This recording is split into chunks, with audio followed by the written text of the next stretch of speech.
ഒമാനിലുണ്ടായ മിന്നൽ പ്രളയത്തിൽ തൃത്താല സ്വദേശികൾക്ക് ദാരുണാന്ത്യം.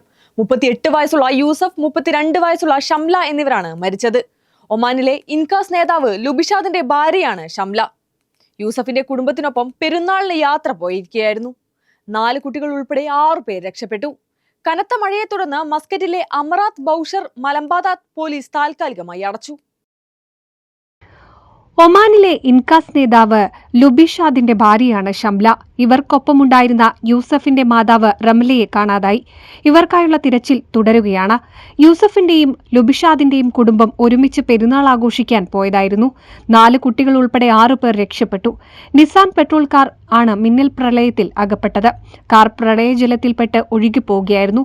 കഴിഞ്ഞ ദിവസം ഒമാന്റെ വിവിധ ഭാഗങ്ങളിൽ അതിശക്തമായ മഴയാണ് ഉണ്ടായത്. ജനങ്ങൾക്ക് ജാഗ്രതാ നിർദ്ദേശം നൽകിയിരുന്നു.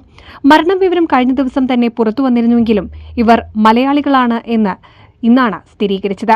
മണിക്കൂറിൽ 155 കിലോമീറ്റർ വരെ വേഗതയിൽ വീശിയടിച്ച കാറ്റിൽ തീരദേശ മേഖലകളിൽ വൈദ്യുതി പോസ്റ്റുകൾ വ്യാപകമായി തകർന്നു വീണിരുന്നു.